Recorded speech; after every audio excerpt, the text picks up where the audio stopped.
Hello my friends, Mrs. McBride here, coming to you straight from my kitchen table. What I wanted to do real quick is I have a few review questions, 6 review questions that I'd like to go over with you before you take your quiz today. So again, I'm thinking that you are going to take a look at these problems, you're going to pause the video, do the problem, and then look at the answer. And again, watch the entire video if you feel like you want to see the full answer worked out. So this should be a combination of stopping and starting the videos while you're doing these problems on a separate sheet of paper. All right, here we go. I also have my calculator and my green sheet ready, so that should sort of help things. Actually, you should have your green sheet. It looks like I left my green sheet at school, so we'll just go for it. This says, a metal sphere X has an initial charge of -6 e to the -6 coulombs, and an identical sphere Y has an initial net charge of +2 e to the -6 coulombs. The spheres are then going to touch and then going to separate. Your question is, what is the net charge on this particular sphere once they've separated? So, once they touch, what's the charge going to be? Well, if you have -6 and +2, then hopefully you're saying that the total charge would be -4. And then we know that they're going to separate evenly, so one of them will have a charge of -2, and the other one has a charge of -2 e to the -6 coulombs. So hopefully you chose answer 2. Number 2 says, an electron is located in I'm going to underline the word electron here. An electron is located in an electric field of magnitude 600 newtons per coulomb. What is the magnitude of the electrostatic force acting on the electron? Well, for me, the fact that they gave us the electric field, and it looks like we need to do some math, that tells me that I can only use this particular equation, that E equals Fe over Q.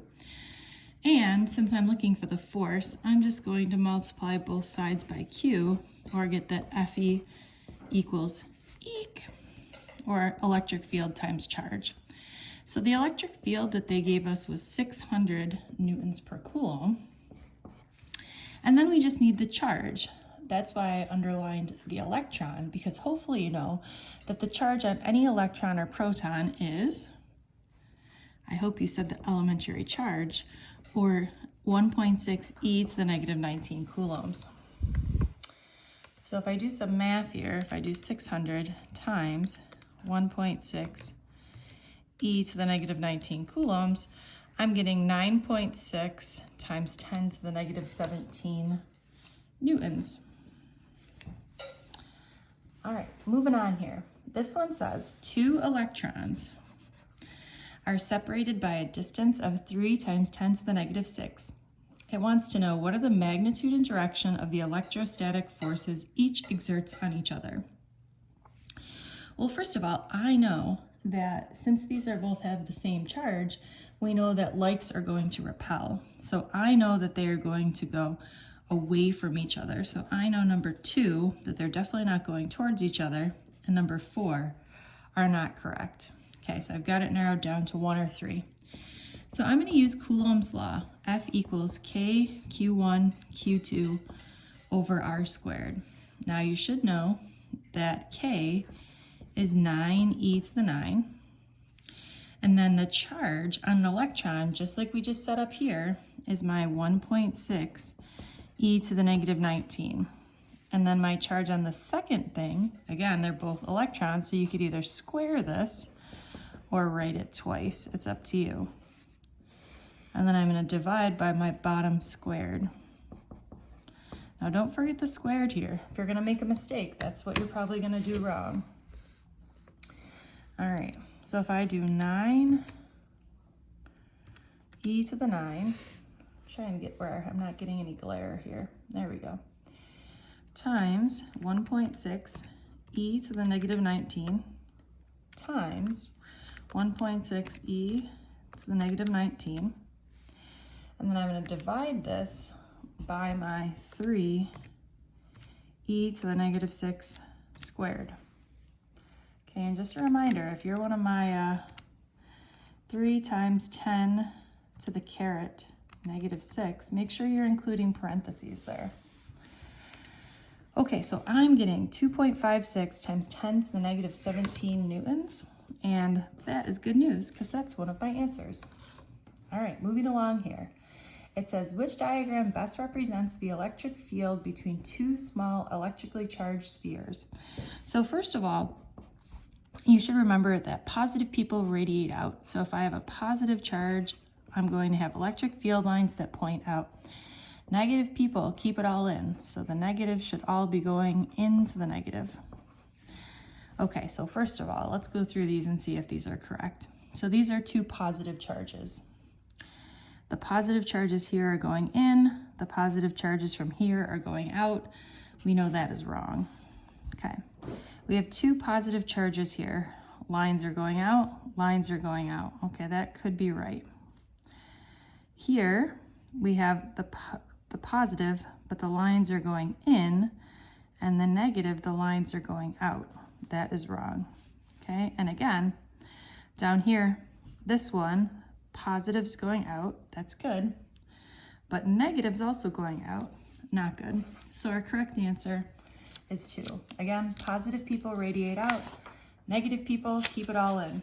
Let's do 2 more practice problems, and then hopefully you are reviewed and ready for your quiz. This one here says, what is the net electrical charge on a magnesium ion that is formed when a neutral magnesium atom loses 2 electrons? Okay, so if I'm neutral and I lose electrons, what's happening to the charge?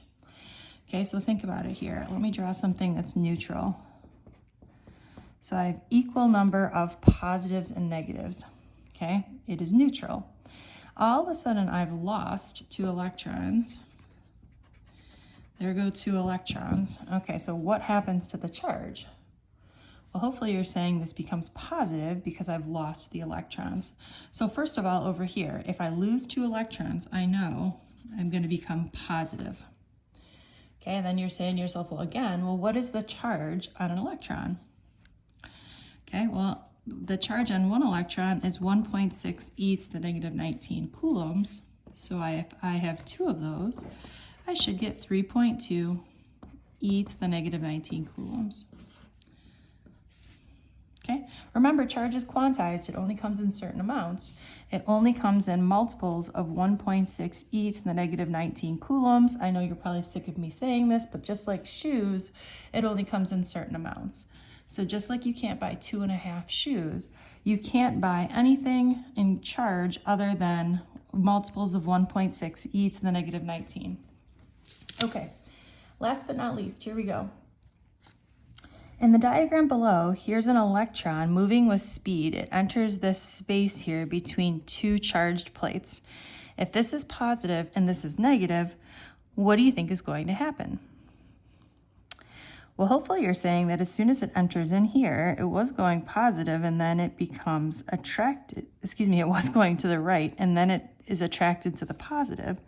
So hopefully you're saying that choice 3 is the correct answer because again, the negative would be attracted to the positive and it would be repelled from the negative. Hope that review was good. Good luck on your quiz.